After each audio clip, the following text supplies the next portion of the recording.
Fun. Can you all hear me? Okay. You responded, so I'm going to go with yes, probably, maybe. Welcome to our show tonight. I have a few requests before we get started.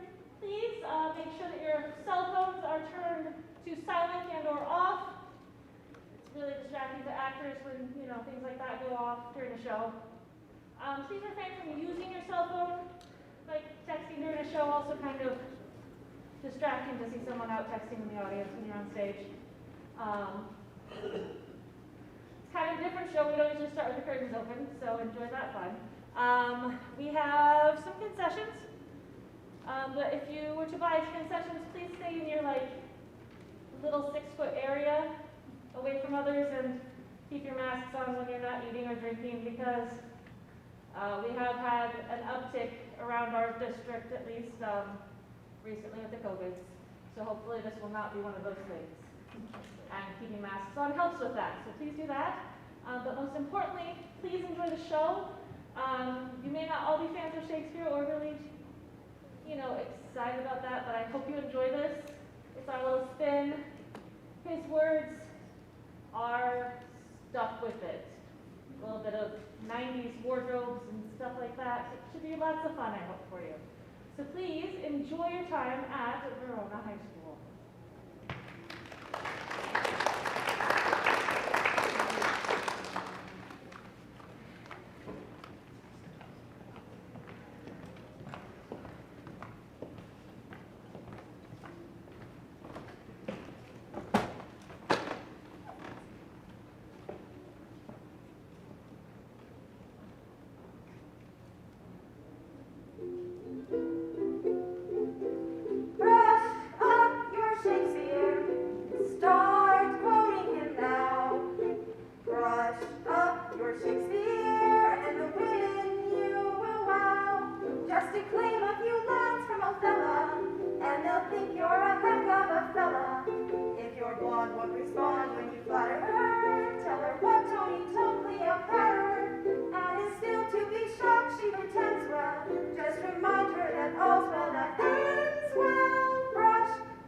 That's what ascends to the brightest heaven of invention. A kingdom for a stage, princes to act, and monarchs to behold the swelling scene. But pardon, gentles all, the flat unraised spirits that half dared on this unworthy scaffold to bring forth so great an object. Piece out our imperfections with your thoughts, into 1,000 parts divide one man. Think, when we talk of horses, that you see them printing their proud hooves in the receiving earth. For 'tis your thoughts that must now deck our kings, carry them here and there, jumping o'er times, turning the accomplishments of many years into an hourglass, for the which supply. Admit me chorus to this history, who, prologue-like, your humble patience pray, gently to hear, kindly to judge our play.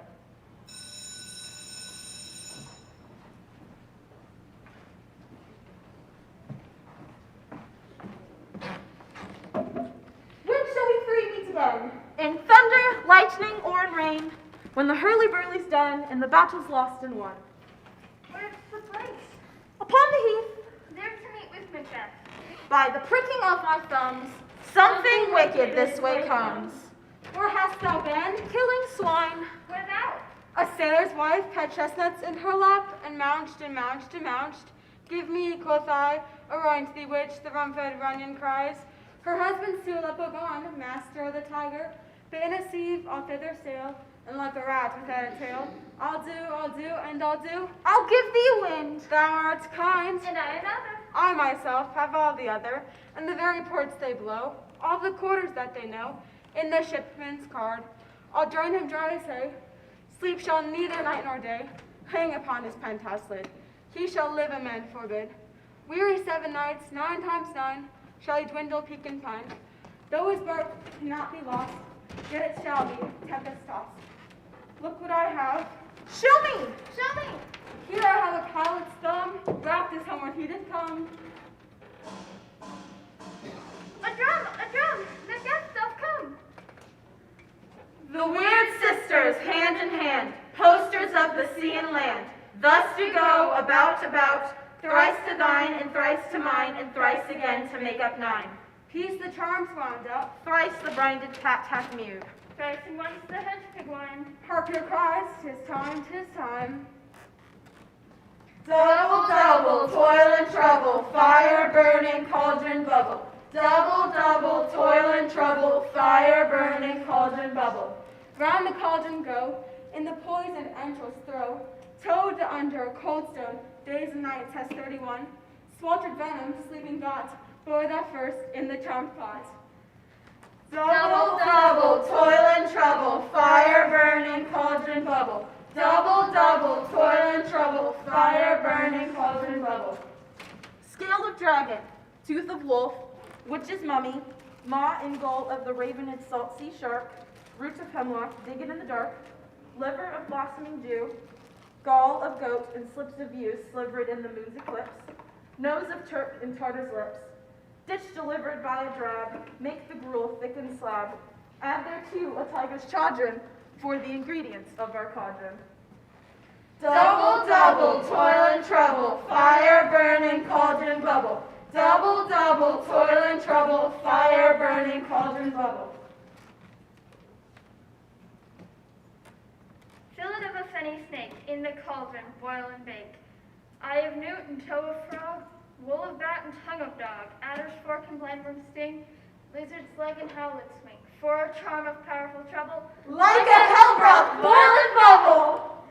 Double, double, toil and trouble, fire burning, cauldron bubble. Double, double, toil and trouble, fire burning, cauldron bubble.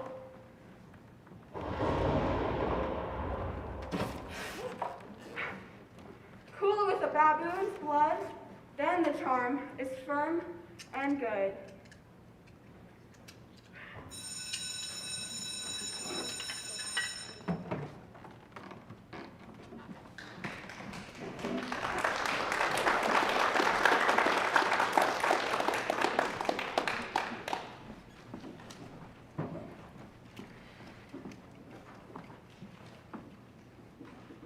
Not from the stars do I my judgment pluck, and yet methinks I have astronomy, but not to tell of good or evil luck, of plagues, or dirt, or season's quality. Nor can I fortune a brief minute's tell, pointing to each as thunder, rain, and wind, or say with princess if it should go well, but I oft predict that I in heaven find. But from thine eyes and my knowledge I draw, and constant stars in my rude centaur, as truth and beauty shall together thrive, and from thyself to store thou wouldest convert, or else of thee I prognosticate, thine the truth and beauty's demon day.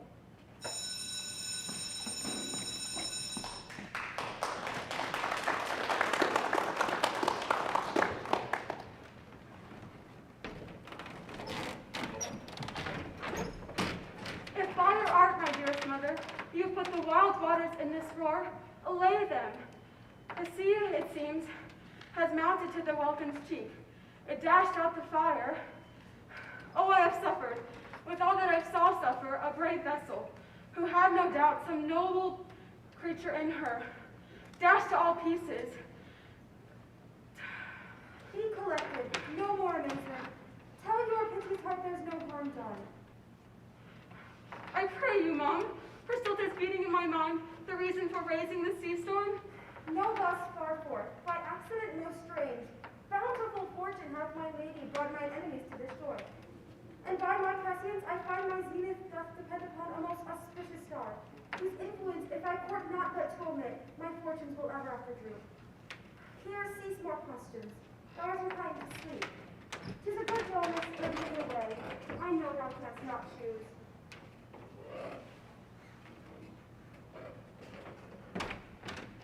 Come away, spirit, come. I am ready now. Approach, my Ariel, come. All hail, great master, grave sir, hail. I come to answer thy best pleasure, be it to fly, to swim, to dive into the fire, to ride on the curled clouds to thy strong bidding task, Ariel in all her quality. Hast thou, spirit, performed to point the tempest that I bade thee? To every article, I boarded the king's ship, now on the beak, now in the waist, the deck, in every cabin I flamed amazement.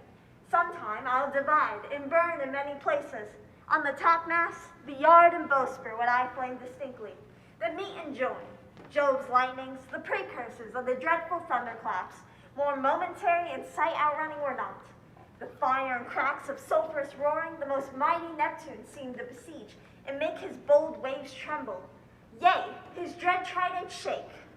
My brave spirit!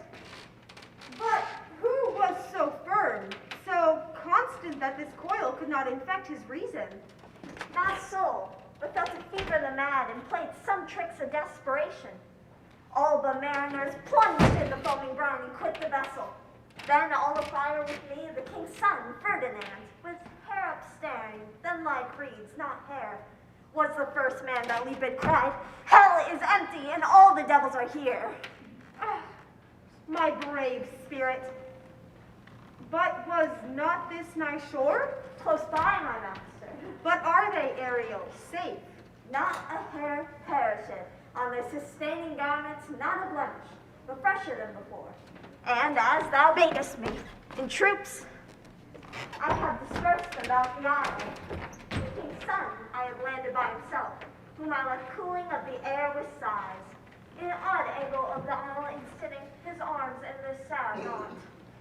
Ariel, thy charge exactly is performed. But there is more work. What is the time of the day? Is there more toil? Since thou dost give me pains, let me remember thee what thou hast promised, which is not yet performed me. How now? Moody? What is't thou canst demand? My liberty. Before the time be out, no more. I prithee, remember, I have done thee worthy service, told thee no lies, made thee no mistakings, served without or grudge or grumblings. Thou didst promise to bate me a full year. Dost thou forget from what a torment I did free thee? No, I do not, ma'am. Thou liest, malignant thing! Hast thou forgot the fell which Sycorax, who with age and envy was grown into a hoop? Hast thou forgot her? No, ma'am. Thou, my slave, as thou reportest thyself, wast then her servant. And as thou wast a spirit too delicate to act her earthly and abhorred command, refusing her grand hest, she did confine thee in her most unmitigable rage into a cloven pine, within which rift thou didst painfully remain a dozen years, within which space she died and left thee there. Thou best knowest what a torment I did find thee in. Thy groans could make wolves howl and penetrated the breasts of ever-angry bears. It was a torment to lay upon the damned, which Sycorax could not again undo. It was mine art when I arrived and heard thee that made gape the pine and let thee out.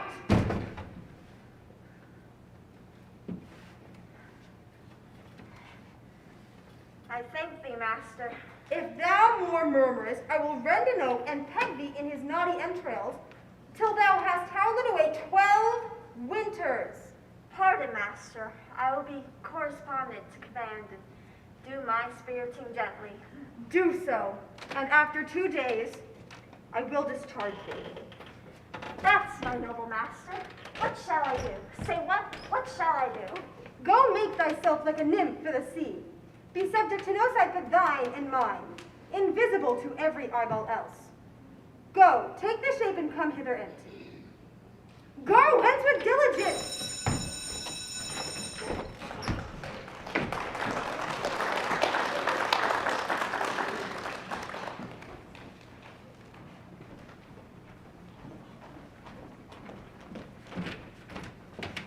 I have 2 nights watched with you, but can perceive no truth in your report. When was it she last walked? Ever since His Majesty went to the field, I've seen her rise from bed, put her nightgown upon her, unlock her closet, take forth paper, fold it, write upon it, afterwards seal it, and yet return to bed. All this while in a fast sleep.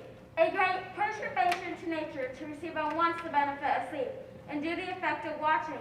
In this summary agitation, besides her another actual performances, what at any time have you heard her say? That, sir, which I shall not report after her. You may to me, 'tis most meet you should. Not to you, nor anyone, having no witnesses to confirm my speech. Lo you, here she comes, is her very guise, fast asleep, observe her stand close. How comes she by that light? She is light by her continuously, 'tis her command. You see, her eyes are open. Aye, but her sense is shut. What is it she does now? Look how she rubs her hands. This is accustomed action upon her, thus watching her hands. I've known her continuous a quarter of an hour. Yet here's a spot. Hark, she speaks. I will set down what comes from her to satisfy my remembrance and more strongly. Oh, damn spot. How'd I say? 1, 2. Why, 'tis time to do it. Hell is murky. Fie, my lord, fie. A soldier interfered. What need we fear? Who knows it when none can take our power to account? Yet, who would have thought the old man to have so much blood in him?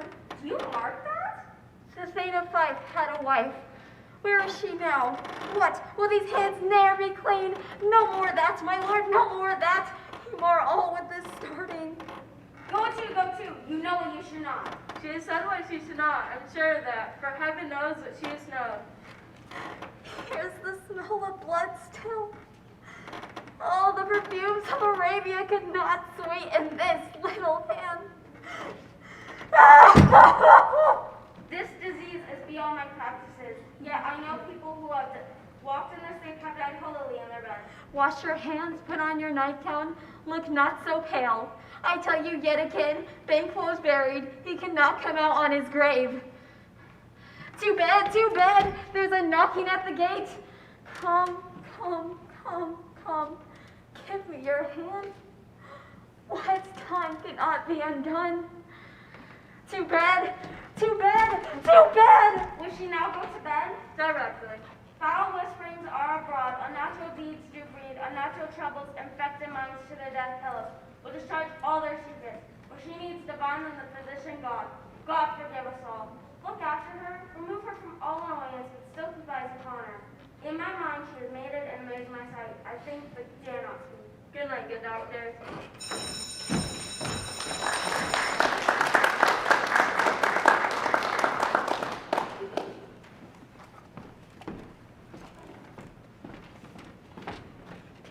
Shall I compare thee to a summer's day? Thou art my lovely and my temperate. Rough winds do shake the darling buds of May, and summer's leaves half all too short ages. And sometimes too hot the eye of heaven shines, and often is his gold complexion dimmed. And every fair from fair sometimes declines by chance or nature's changing course and turns. But thy eternal summer shall not fade, nor lose possession of that fair thou owest. Nor shall death brag thou wonders in his shade, when in eternal line to time thou growest. So long as men can breathe or eyes can see, so long live this and this gives life to thee.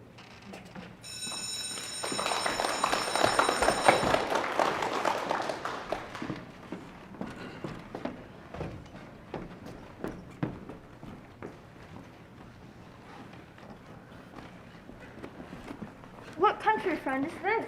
This is Illyria, lady. And what should I do in Illyria? My brother, he is in Elysium. Perchance he is not drowned. What think you, sailor? It is perchance that you yourself were saved. Oh, my poor brother, and so perchance may he be.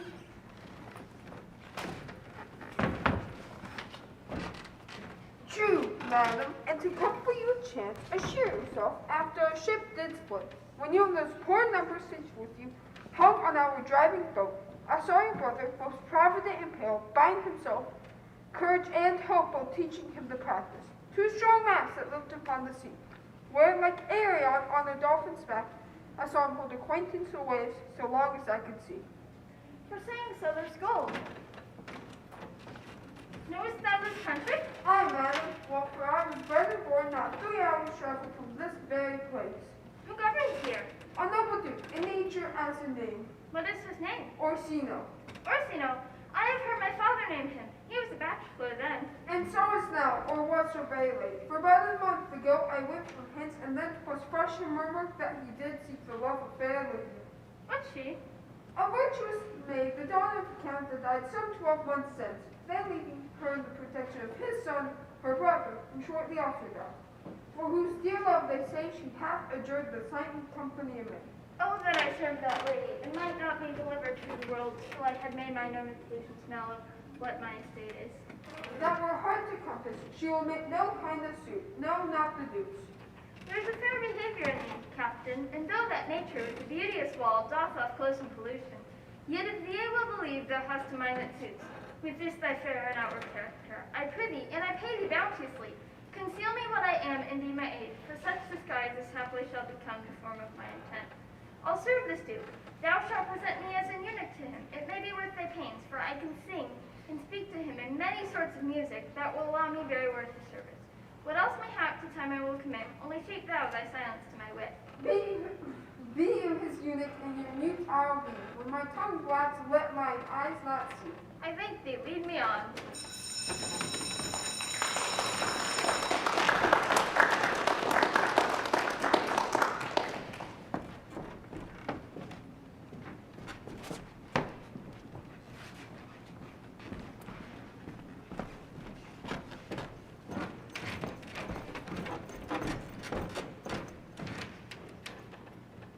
What love, cries Lysander from my side. You speak not as you think, it cannot be. Lo, she is one of this confederacy.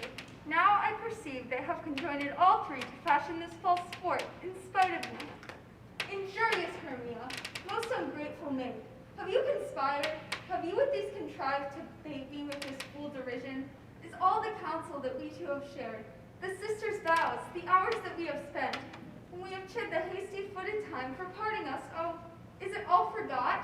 And will you rent our ancient love asunder to join with men in scorning your poor friend? It is not friendly, 'tis not maidenly.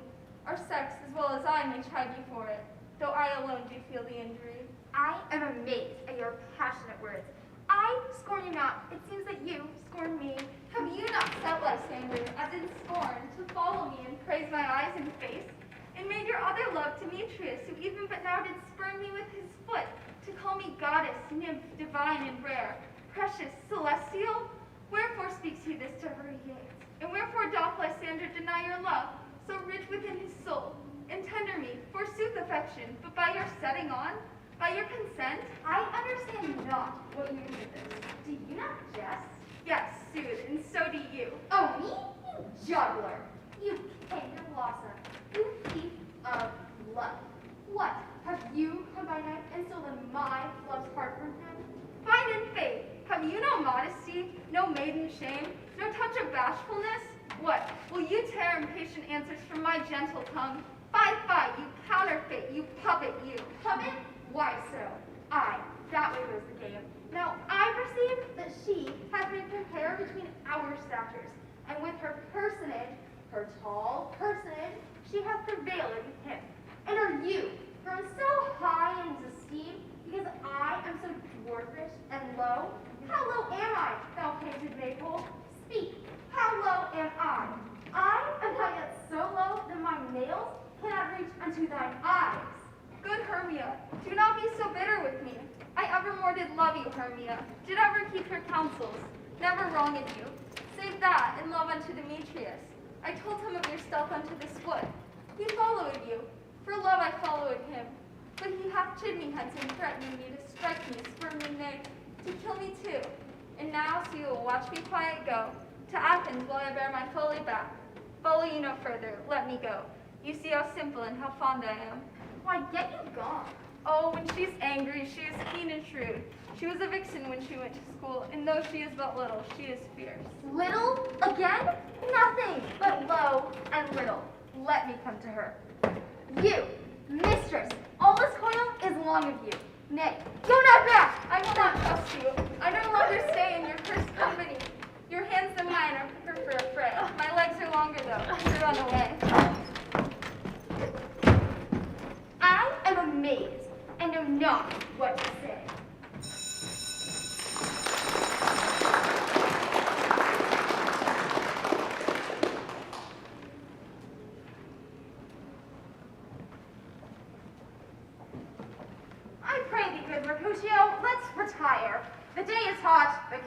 abroad, and if we meet, we shall not escape a brawl. For now, these hot days, is the mad blood stirring.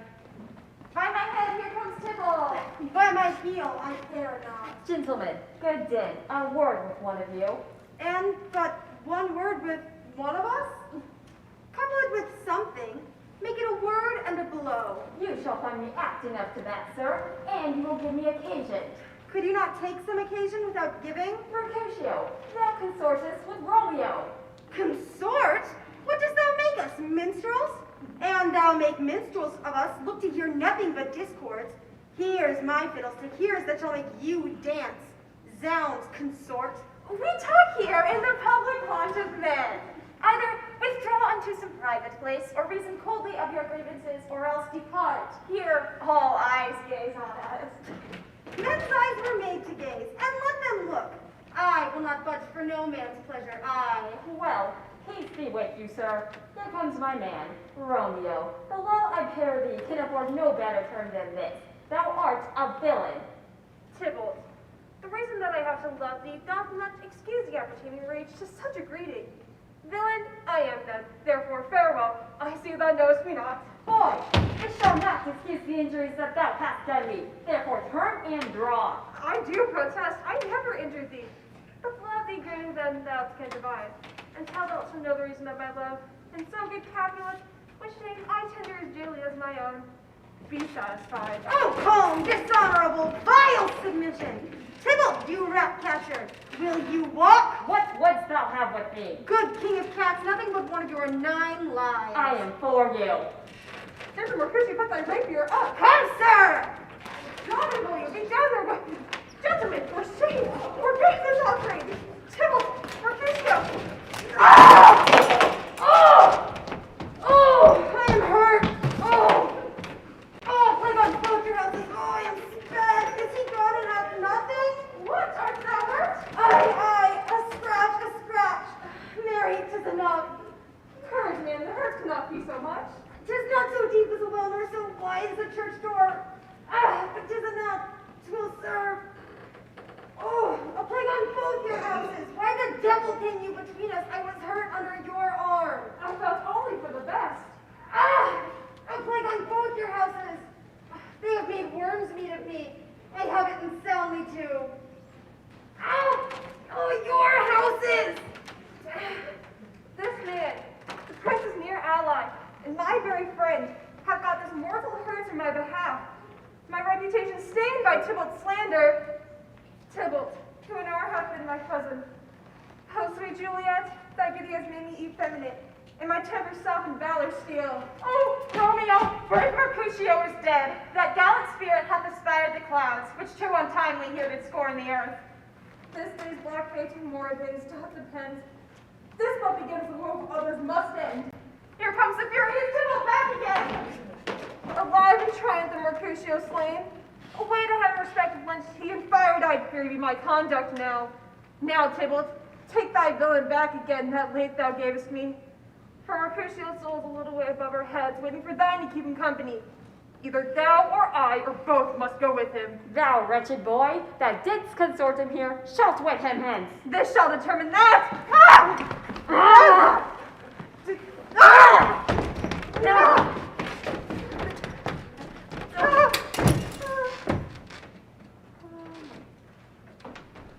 Romeo! Away! Begone! The citizens are up and Tybalt slain. Stand not amazed.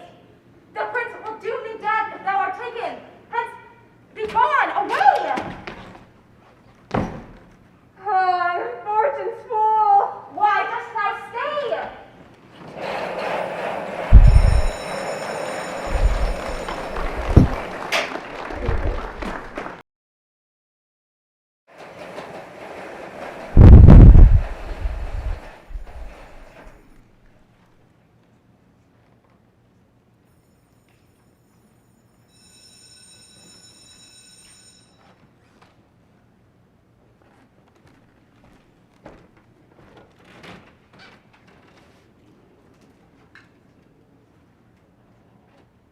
as an imperfect actor on the stage, who with his fear is put beside his part, or some fierce thing replete with too much wit, whose strength's abundance weakens his own heart. So I, for fear of trust, forget to say the perfect ceremony of love's right, and in mine own love, strength seems to decay, overcharged with the burden of mine own love's might. Oh, let my books be then the eloquence and dumb passengers of my speaking breast, who plead for love and look for recompense, more than the tongue that more hath lore expressed. O learn to read what silent love hath writ, to hear with thy throngs for love's fond wit.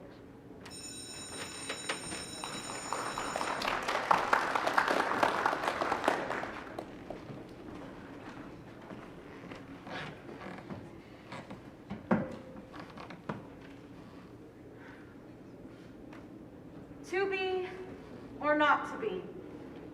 That is the question. Whether 'tis nobler in the mind to suffer the slings and arrows of outrageous fortune, or to take arms against a sea of troubles, and by opposing end them. To die, to sleep, no more. And by a sleep to say, we end the heartache and thousand natural shocks that flesh is heir to. 'Tis a consummation devoutly to be wished. To die, to sleep, perchance to dream. Aye, there's the rub. For in that sleep of death, what dreams may come, when we have shuffled off this mortal coil, must give us pause. There's the respect that makes calamity of so long life. For who would bear the whips and scorns of time, the oppressor's wrong, the proud man's contumely, the pangs of despised love, the law's delay, the insolence of office, and the spurns that patient merit of the unworthy takes, when he himself might his quietus make with a bare bodkin? Who would fardels bear, to grunt and sweat under a weary life, but that the dread of something after death, the undiscovered country from whose bourne no traveler returns, puzzles the will and makes us rather bear those ills we have than fly to others that we know not of.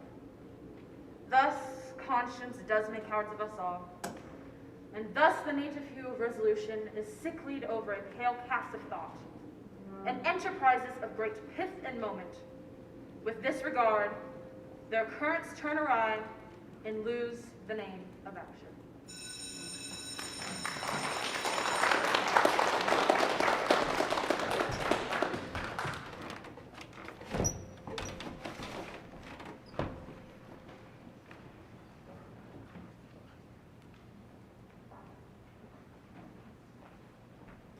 Now, Ursula, when Beatrice doth come, as we do trace this alley up and down, our talk must only be of Benedick. When I do name him, let it be thy part to praise him more than ever man did merit. My talk to thee must be how Benedick is sick in love with Beatrice. Of this matter is little Cupid's crafty Aramade, that only wins by hearsay.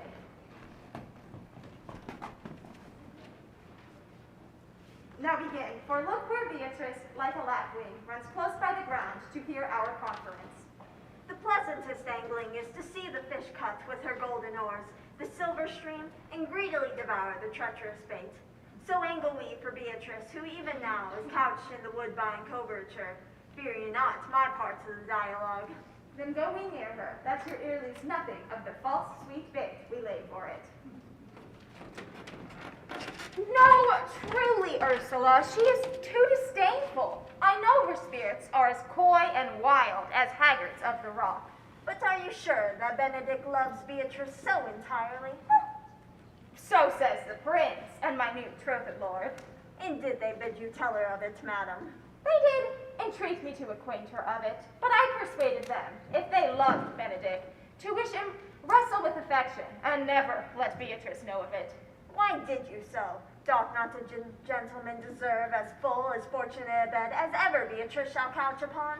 O God of love, I know he doth deserve as much as may be yielded to a man, but nature never framed a woman's heart of prouder stuff than that of Beatrice. Disdain and scorn ride sparkling in her eyes, misprizing what they look on, and her wit values itself so highly that to her all matter else seems weak. She cannot love, nor takes no shape, nor product of affection. She is so self-endeared. Sure, I think so, and therefore certainly it were not good she knew his love, lest she make sport of it. Why, you speak truth. I never saw a man how wise, young, noble, how rarely featured. But she would spell him backward. If fair-faced, she would swear the gentleman should be her sister. If black, by nature, drawing of an antic, made a foul blot. If tall, a lance ill-headed. If low, an agate very vilely cut. If speaking, why, a vein blown with all winds. If silent, why, a walk moving with none. So turns she every man the wrong side out, and never gets to truth and virtue that which simpleness and merit purchaseth. Sure, such carving is not commendable. No, not to be so odd, and from all factions, as Beatrice is, cannot be commendable. But who dare tell her so? If I should speak, she would mock me into error. Oh, she would laugh me out of myself, press me to death with wit. Therefore, let Benedick, like covered fire, consume away in sighs, waste inwardly. It were a better death than die with mocks, which is as bad as die with tickling. Yet tell her of it. Hear what she will say. No, rather, I will go to Benedick and counsel him to fight against his passion. And, truly, I'll devise some honest slanders to stain my cousin with.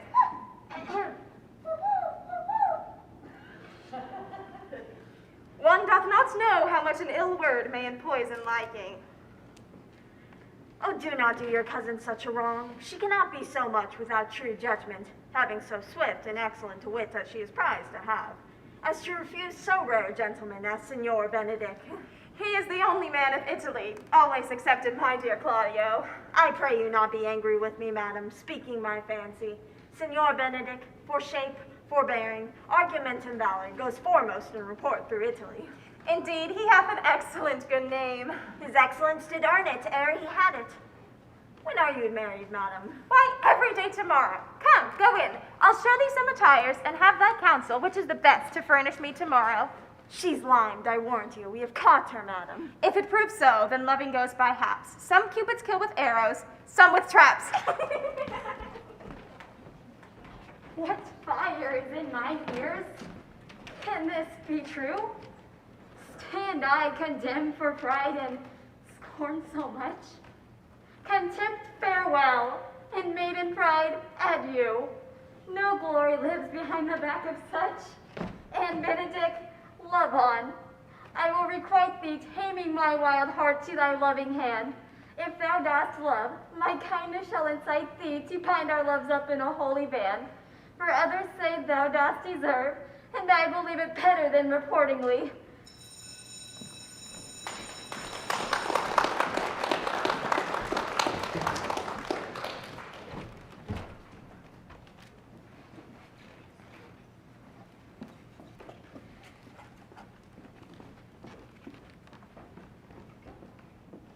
Let me not to the marriage of true minds, and man penitence.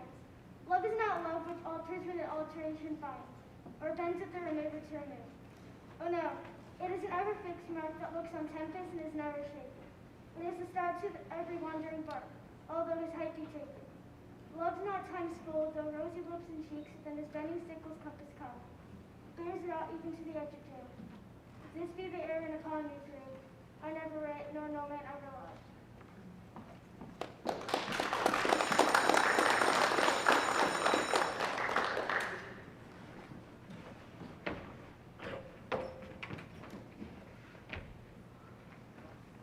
Mistress, dispatch you with your safest haste and get you from our court. Me, aunt? You, niece. If within these 10 days thou beest found so near our public court as 20 miles, thou diest for it. I do beseech your grace, let me the knowledge of my faults bear with me. Never in a thought unborn did I offend your highness. Thus do all traitors. If their purgation did consist in words, they are as innocent as grace itself. Let it suffice thee that I trust thee not. Yet your mistrust cannot make me a traitor. Tell me whereon the likelihood depends. Thou art thy father's daughter. There's enough. So was I when your highness took his dukedom. So was I when your highness banished him. Treason is not inherited, my lady. Or if we did derive from our friends, What's that to me? My father was no traitor. Dear sovereign, hear me speak. I, Celia, we stay at her for your sake, else had she with her father ranged along. I did not then entreat to have her stay. It was your pleasure and your own remorse. I was too young that time to value her. But now I know her. If she be a traitor, why so am I? We still have slept together, rose at an instant, as a learned played, eat together, and wheresoever we went, like Juno's swans, we went coupled and inseparable. She is too subtle for thee, and her smoothness, her very silence, and her patience speak to the people, and they pity her. Thou art a fool, and she robs thee of thy name, and thou wilt show more bright and seem more virtuous when she is gone. Then open not thy lips, firm and irrevocable is my doom, which I have placed upon her. She is banished. Pronounce that sentence thou on me, my liege. I cannot live without her company. Thou art a fool. And you, niece, provide yourself. If you outstay the time, upon mine honor and in the greatness of my word, you die. Oh, my poor Rosalind, whither wilt thou go? Wilt thou change parents? I will give thee mine. I have more cause. Thou hast not, cousin. Prithee be cheerful. Knowest thou not? The lady hath banished me. Her daughter? That she hath not. No, hath not. Rosalind lacks then the love which teacheth thee that thou and I am one. Shall we be sundered? Shall we be part, sweet girl? No. Let my mother seek another heir. Therefore devise with me how we may fly to seek a change upon you. To very grief seek a change upon you. For this by heaven now sorrow's pale. Say what thou canst, I'll go along with thee. Why, whither shall we go? To seek my uncle in the forest of Ardor. Alas, what danger will that be to us, maids as we are, to travel forth so far? Beauty provoketh thief sooner than gold. I'll put myself in poor and mean attire, and with a kind of umber smirch my face. The like do you, so shall we pass along, and never stir assailants. Were it not better that I did sue me all points with a man? A brown locks upon my thigh, a boar spear in my hand, and in my heart lie there what hidden woman's fear, their will, while with swashing and martial outside, as many other mannish cowards do that face it with their semblances. So what shall I call thee when thou art a man? I'll have no worse name than Job's own page, and therefore look you'll call me Ganymede. But what will you be called? Something that hath a reference to my state. No longer Celia, but Aliana. But cousin, what if we essayed to steal the clownish fool out of your mother's court? Would he not be a comfort to our travels? He'll go along over the wide world with me. Leave me alone to woo him. Let's away and get our finest skills and wealth together, shall be made after my flight. Now go we, in content, to liberty and not to fear.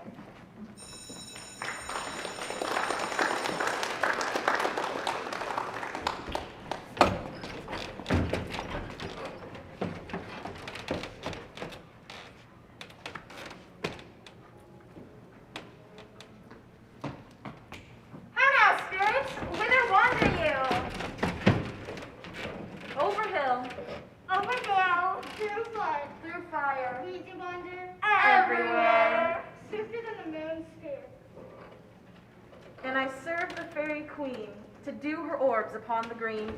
The castles taught her pensioners be in their gold-cut spots you see. Those be rubies, fairy favors. In those freckles live their savors. And I must go seek some dewdrops here, and hang a pearl in every castle's ear. Farewell, the longest spirits shall be gone. Our queen and all heralds come here anon. The king doth keep his revels here tonight.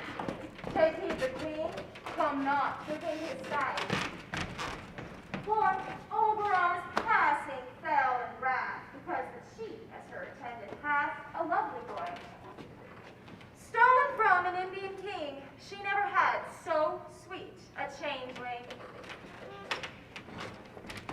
And jealous Oberon would have the child knight of his train to trace the forest wild.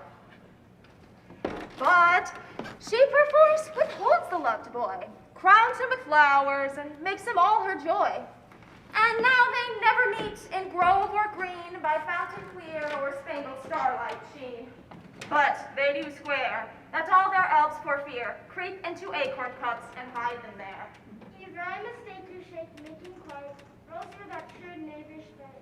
But rather get thou up, or not you keep. That fright the maidens in the village, skim milk and sometimes labor in the quern, and bootless makes the breathless housewives churn. and sometimes make the drink too bitter to burn. Misled night wanders, laughing at their harm. Does the hobgoblin call you and say, "Puck, you do them, or they shall have good luck"? Are not you he? Thou speak'st right. I am that merry wanderer of the night.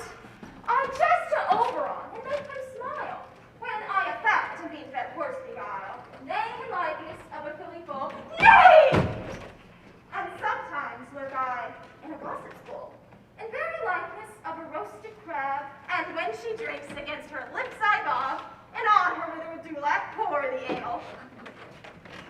The wisest aunt, telling the saddest tale, sometimes for a 3-foot stool mistaketh me. Then slip I from her bone, down double she, and Taylor cries and falls into a cough. And then the whole choir hold their hips and laugh.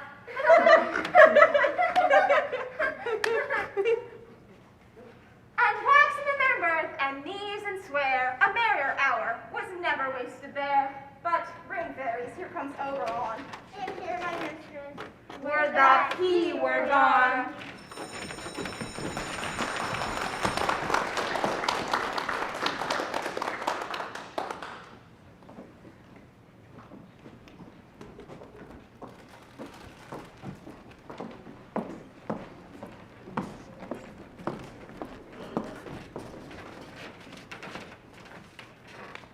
Gentles, perchance you wonder at this show, but wonder on till truth make all things plain. This man is Pyramus, if you would know, this beauteous lady Thisbe is certain. This man with lime and rough cast doth present wall, that vile wall which did these lovers sunder. And through wall's chink, poor souls they are content to whisper, at the which let no man wonder. This man with lanthorn dog and bush of thorn presenteth moonshine did these lovers think no scorn, to meet at Ninus' tomb, there to woo. This grisly beast which lying hight by name, the trusty Thisbe, whom first by night did scare away, or rather did fright. And as she fled, her mantle she did fall, which lion vile with bloody mouth did stain.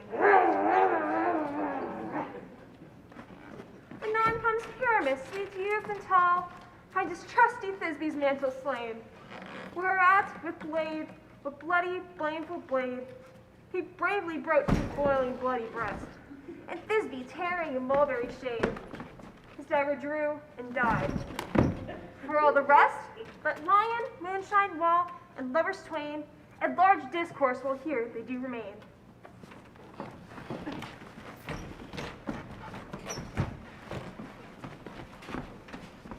In this same interlude it doth befall that I, one snout by name, present a wall.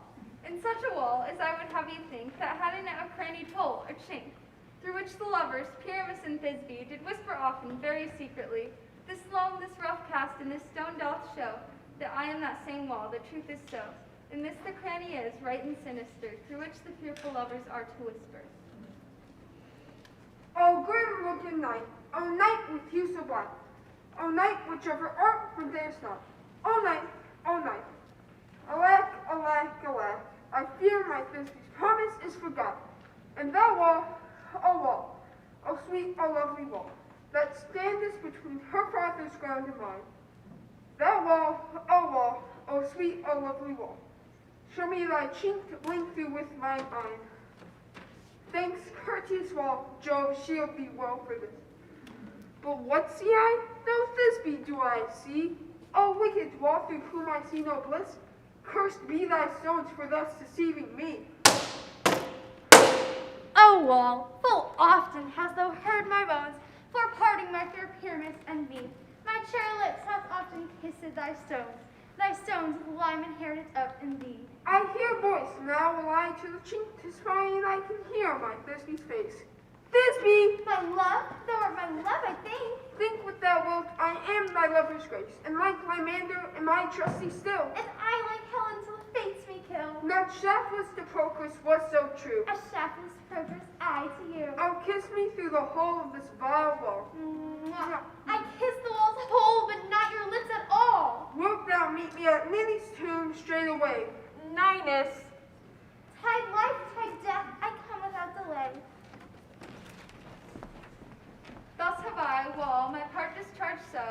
and being done, the swallow away doth go.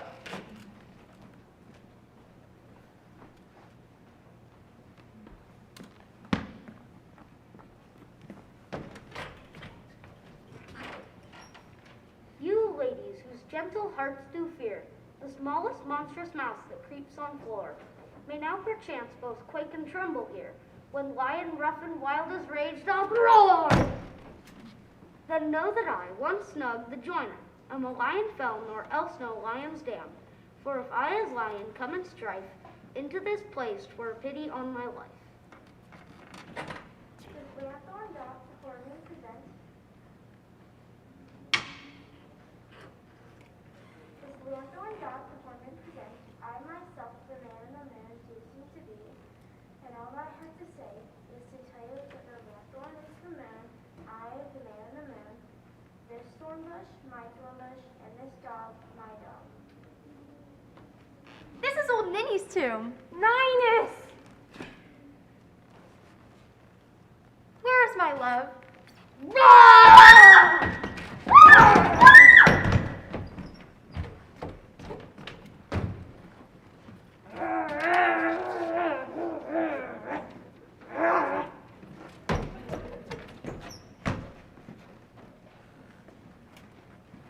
O sweet moon, I thank thee for thy sunny beams. I thank thee, moon, for shining now so bright. For by the gracious gold and glittering blink, I trust to take of truth this beside.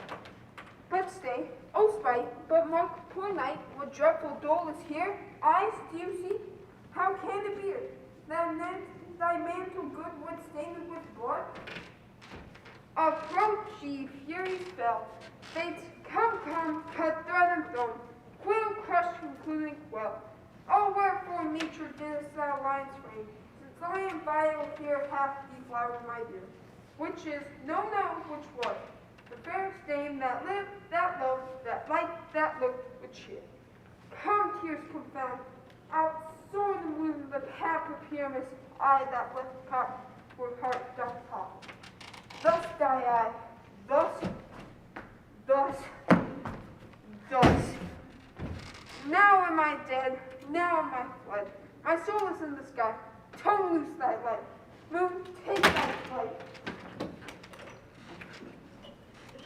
Now die.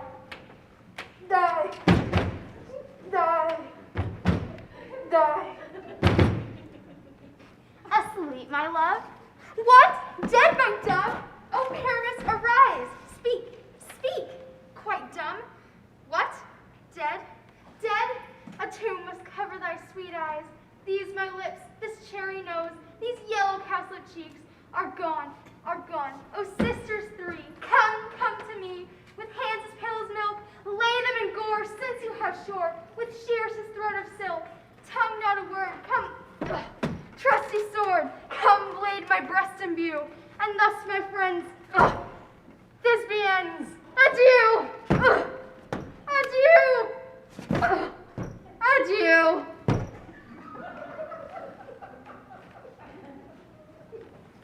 If we shadows have offended, think but this, and all is mended, that you have slumbered here, while these visions did appear.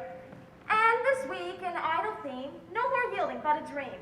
Gentles, do not reprehend. If you pardon, we will mend. And, as I am, an honest puck, if we have unearned luck, now to escape the serpent's tongue, we will make amends ere long. Else the puck a liar call, so good night unto you all. Give me your hands if we be friends, and Robin shall restore amends.